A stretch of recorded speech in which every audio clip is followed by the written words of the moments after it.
Akbar's empire was divided into 15 provinces. Akbar का साम्राज्य 15 छोटे राज्यों में बटा हुआ था, या उन्हें सूबा भी कहा जाता था। Each subah was placed under the control of a governor. हर सूबा एक गवर्नर के कंट्रोल में था, या उसे सूबेदार भी कहा जाता था। Who exercise authority in both civil and military affairs, जो कि उस राज्य के नागरिकों से जुड़े हुए और सेना से जुड़े हुए मामलों का अधिकारी होता था। Another important official at the provincial level was the diwan. एक और प्रांतीय स्तर पर या राज्य स्तर पर जो अधिकारी था वो दीवान होता था। Who were responsible for maintaining land revenue records, जो कि ज़मीन से जुड़े हुए जो टैक्सों के रिकॉर्ड थे उनके लिए जिम्मेदार होता था, उन व्यवस्थित करने के लिए, मेंटेन करने के लिए। Often the subedar and the diwan acted as a check on each other's power. अक्सर सूबेदार और दीवान एक दूसरे की पावर चेक किया करते थे। Each subah was further divided into district. हर सूबे आगे चलकर जिलों में बटा हुआ था, या उन्हें सरकार भी कहा जाता था। एंड ईच सरकार वॉज डिवाइडेड इंटू परगना, और हर सरकार आगे चलकर परगना में बटा हुआ था। The lowest administrative unit was a village. सबसे छोटी जो प्रशासन की इकाई होती थी या यूनिट होती थी वो गांव होती थी। विच वॉज कंट्रोल्ड बाई अ पंचायत, जो कि पंचायत के कंट्रोल में होती थी। नंबर ऑफ विलेजेस कंस्टिट्यूटेड अ परगना।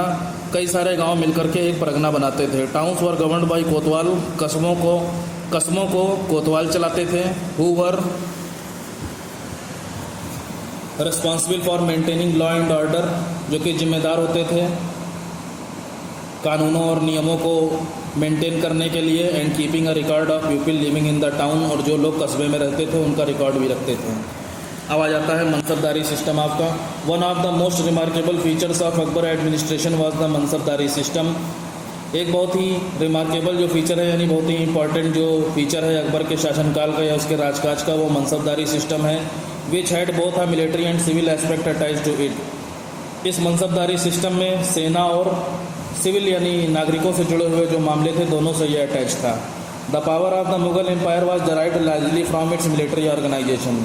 मुगल साम्राज्य की जो शक्ति थी वो केवल मिलिट्री ऑर्गेनाइजेशन की वजह से ही इतनी बड़ी हो पाई थी। Apart from maintaining a standing army and a group of trusted royal soldiers, Akbar distributed the military responsibilities among a group of officers known as mansabdars. इतनी बड़ी आर्मी को मेंटेन करने के लिए कुछ शाही सैनिकों के एक ग्रुप को, जो बहुत ही विश्वास पात्र होते थे, उनको रखा जाता था। इनके अलावा अकबर ने सेना से जुड़ी हुई कुछ जिम्मेदारियों को अधिकारियों के एक ग्रुप को दे दिया था, जिन्हें मनसबदार्स कहा जाता था। The mansabdars were personally appointed by the emperor himself.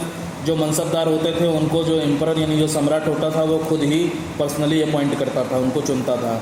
The word mansab means rank. Mansab शब्द का मतलब होता है rank. A mansabdar was assigned a rank in the hierarchy of the Mughal administrative structure. प्रशासनिक ढांचा जो मुगल साम्राज्य का होता था उसमें मनसबदार को उत्तराधिकारी हायरार्की यानी जो सम्राट होता था वही भर्ती करता था और उसको रैंक दी जाती थी मनसबदार को। ठीक है, जो अधिकारी होते थे अधिकारियों के एक ग्रुप को मनसबदार कहा जाता था। वो हर अधिकारी मनसबदार कहलाता था, लेकिन जिम्मेदारी उसके ऊपर अलग अलग होती थी। And he had to maintain a defined number of horseman depending on his rank. और ये जो अधिकारी होते थे मनसबदार होते थे, इन्हें हॉर्समैन यानी घुड़सवारों को अपनी रैंक के अनुसार मेंटेन करना होता था। यानी हर मनसबदार को कुछ घुड़सवार आर्मी में जोड़ने के लिए, मिलिट्री में जोड़ने के लिए अपनी रैंक के हिसाब से जिम्मेदारी दी जाती थी कि उनको घुड़सवार सेना के लिए तैयार करने हैं। The lowest rank in the मनसबदारी system was 10। Lowest rank जो मनसबदारी सिस्टम में थी वो 10 थी। एंड द हाईएस्ट बीइंग 5000, और जो हाईएस्ट रैंक थी वो 5000 थी। यानी कुछ मनसबदार ऐसे थे जिन्हें केवल 10 घुड़सवारों को मेंटेन करना था, और कुछ मनसबदार ऐसे थे जिनको 5000 तक के घुड़सवार की व्यवस्था या मैनेजमेंट करना पड़ता था।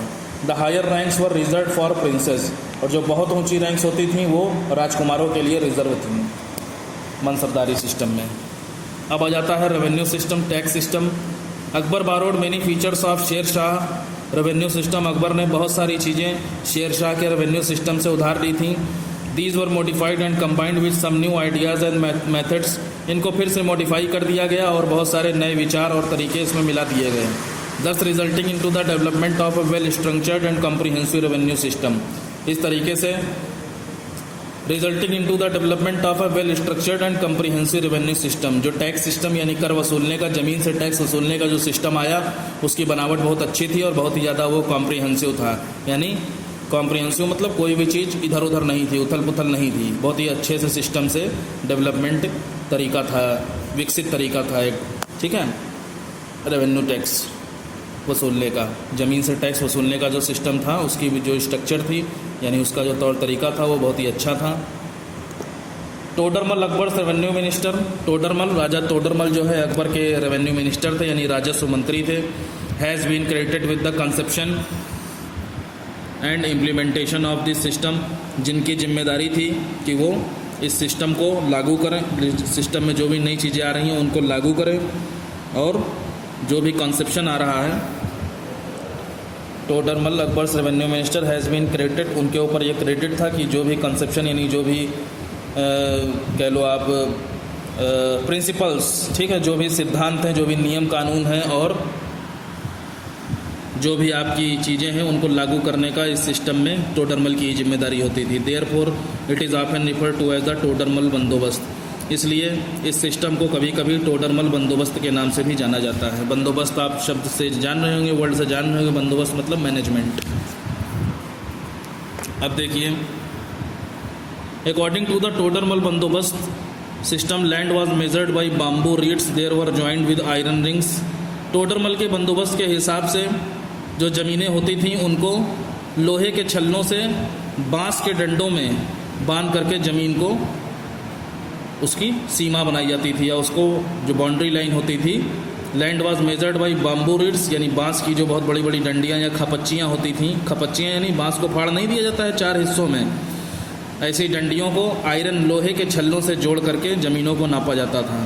These was a more accurate system of land measurement, ये एक बहुत ही एक्यूरेट सिस्टम था, बिल्कुल सही सही ज़मीन को नापने के लिए, देन द प्रीवियस सिस्टम, पुराने प्रीवियस सिस्टम की अपेक्षा। Where land was measured with the help of a rope, जहाँ पर ज़मीन को केवल एक रस्सी के थ्रू ही नापा जाता था। On the basis of fertility, ज़मीन के उपजाऊ होने के आधार पर land was divided into 4 categories, land को 4 कैटेगरीज में बांटा गया था। पोलज, पराती, छाछर एंड बंजर। With पोलज being the most fertile, जिसमें जो पोलज ज़मीन होती थी वो सबसे ज़्यादा उपजाऊ होती थी। बंजर being the least fertile area, और जो बंजर ज़मीन होती थी वो सबसे कम उपजाऊ ज़मीन होती थी। The average produce from a land in the previous 10 years was calculated as well as the average price of the crop that was cultivated. किसी भी ज़मीन से जितना भी एवरेज प्रोड्यूस होता था, जितना भी एवरेज आता था इन द प्रीवियस 10 ईयर्स, पिछले 10 सालों में, was calculated as well as the average price of the crop that was cultivated. वो प्रेजेंट समय में, उस समय के प्रेजेंट समय में जो फसल उगाई गई है उसके एवरेज प्राइस से के हिसाब से उन ज़मीनों को कल्टीवेट किया जाता था। क्या कह रहे हैं? The average produce from a land in the previous 10 years was calculated as well as the average price of the crop that was cultivated. पिछले 10 सालों में जो भी एवरेज प्रोड्यूस हुआ है उसी के हिसाब से आने वाली फसल को कल्टीवेट किया जाता था, उसी के एवरेज प्राइस के हिसाब से, दाम के हिसाब से प्रेजेंट डे की उस समय की जो क्रॉप थी उसके प्राइस को तय किया जाता था। The land revenue was determined on the basis of 3 averages. ज़मीन से टैक्स वसूल करने को तय किया गया था 3 एवरेज के आधार पर, ठीक है, 3 एवरेज थे, सॉरी दीज एवरेजेस, यानी जो ऊपर आपको एवरेज बताया गया है लैंड रेवेन्यू, ज़मीन से टैक्स वसूलने का जो सिस्टम है उसको इन्हीं एवरेजेस के आधार पर डिटरमाइन किया गया, तय किया गया। The rate of revenue was fixed at 1/3 of the average produce. Revenue का जो रेट होता था उसमें एवरेज प्रोड्यूस का 1/3 पार्ट टैक्स के रूप में ले लिया जाता था। पीजेंट्स कुड पे दैट इन कैश और इन क्रॉप। किसानों को ऐसा नहीं है केवल रुपयों में ही देना पड़ता था उस रेवेन्यू को, वो कैश में भी दे सकते थे या फिर फसल के रूप में भी दे सकते थे। Akbar also introduce some welfare measures for peasants. Akbar ने किसानों की भलाई के लिए भी बहुत सारे मेजर्स दिए, बहुत सारी बातें बनाई या कानून बनाए या नियम बनाए। दे कुड टेक लोन्स, वो सम्राट से या बादशाह से कर्जा भी ले सकते थे। The emperor asked his revenue officers to be lenient, और सम्राट ने अपने रेवेन्यू ऑफिसर से कह रखा था कि वो थोड़े लीनियंट रहेंगे, बहुत ज़्यादा स्ट्रिक्ट नहीं रहेंगे। लीनियंट मतलब थोड़े कम स्ट्रिक्ट रहेंगे, ठीक है। फिर क्या कह रहे हैं आपका,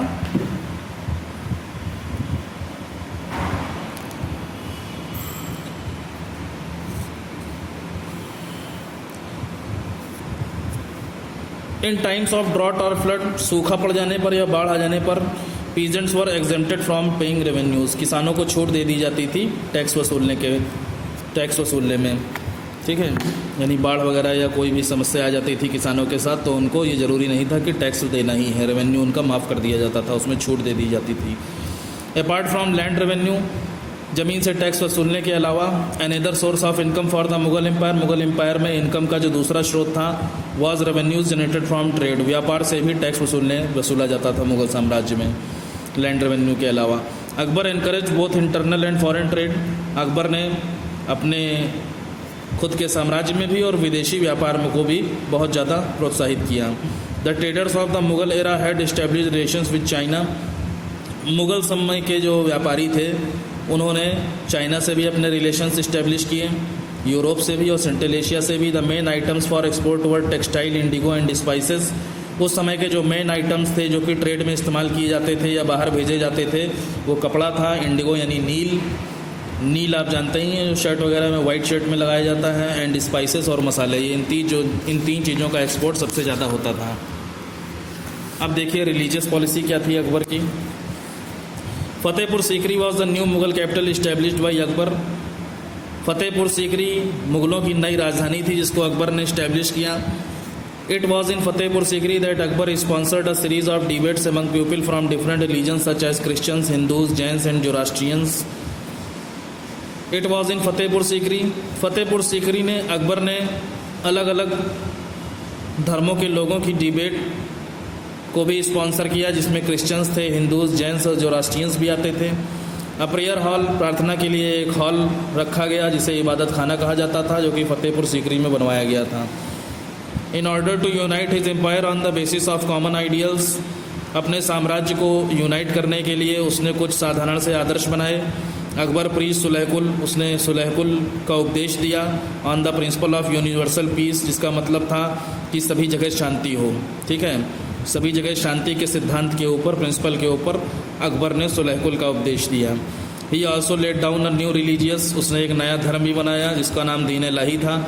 it was not a new religion, ये कोई नया धर्म नहीं था। रेदर अ मॉरल कोड, बल्कि एक नैतिक, मॉरल यानी अच्छी आदतें सीखने के लिए एक कोड था। Based on the belief in one God, जो एक भगवान के ऊपर विश्वास करने के ऊपर आधारित था। यूनिवर्सल फ्रेटर्निटी, यानी सभी जगह, फ्रेटर्निटी मतलब आपका हो गया सबका मतलब मालिक एक है। ठीक है, फ्रेटर्निटी संप्रभु, ठीक है, सबके पास एक ही अधिकार है। म्यूचुअल रिस्पेक्ट, सभी के लिए सम्मान होना चाहिए। पीस, सभी जगह शांति होनी चाहिए। The values that are accepted by all religions, ये कुछ ऐसी बातें थीं जिसको सभी धर्मों को स्वीकार करना था। It had no religious scripture, इसका कोई भी धार्मिक ढांचा नहीं था। प्रीस्टली क्लास, कोई इसके लिए पुजारी नहीं था। और रिचुअल्स, ना कोई रीति रिवाज थे दीन इलाही धर्म के लिए। बस इसका मतलब क्या था, सबका ईश्वर एक है, सब लोग एक भगवान में विश्वास करो, सभी लोग एक ही मालिक को मानो, म्यूचुअल रिस्पेक्ट, सभी के प्रति सम्मान का भाव रखो और शांति बनाए रखो। फिर आ जाता है आपका decline of the Mughal empire, Mughal साम्राज्य खत्म कैसे हुआ। The Mughal empire weakened considerably after Aurangzeb death in 1707। 1707 में औरंगजेब की डेथ के बाद मुगल साम्राज्य को बहुत ही कमज़ोर समझा गया। Although the process of disintegration had set in after Aurangzeb's death, the Mughal Empire lasted till 1857, when the last Mughal Emperor Bahadur Shah Zafar was arrested and exiled to Rangoon by the British.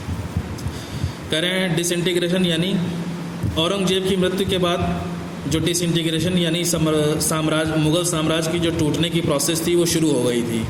लेकिन the Mughal empire lasted till 1857, Mughal साम्राज्य जो है वो 1857 तक बना रहा, जब तक कि आखिरी मुग़ल सम्राट बहादुर शाह ज़फ़र को अंग्रेज़ों ने रंगून में पकड़ नहीं लिया और उसको गायब नहीं कर दिया। एग्जाइट मतलब उसको भगा नहीं दिया। The later Mughal rulers were weak and inefficient, बाद के जो मुग़ल सम्राट आए वो बहुत ही कमज़ोर और उनका कोई भी प्रभाव नहीं था, जरा सी भी वो लायक नहीं थे, सब बेकार थे। A number of provinces took advantage of this situation, बहुत सारे छोटे राज्यों ने इस स्थिति का, इस सिचुएशन का फ़ायदा उठाया। एंड डिक्लेयर्ड देयर इंडिपेंडेंस, और मुग़ल साम्राज्य में जो पहले मिले हुए थे उन लोगों ने अपनी स्वतंत्रता घोषित कर दी, अपने आप को मुग़ल साम्राज्य से अलग कर लिया। ये हो गया आपका chapter. Next on next turn.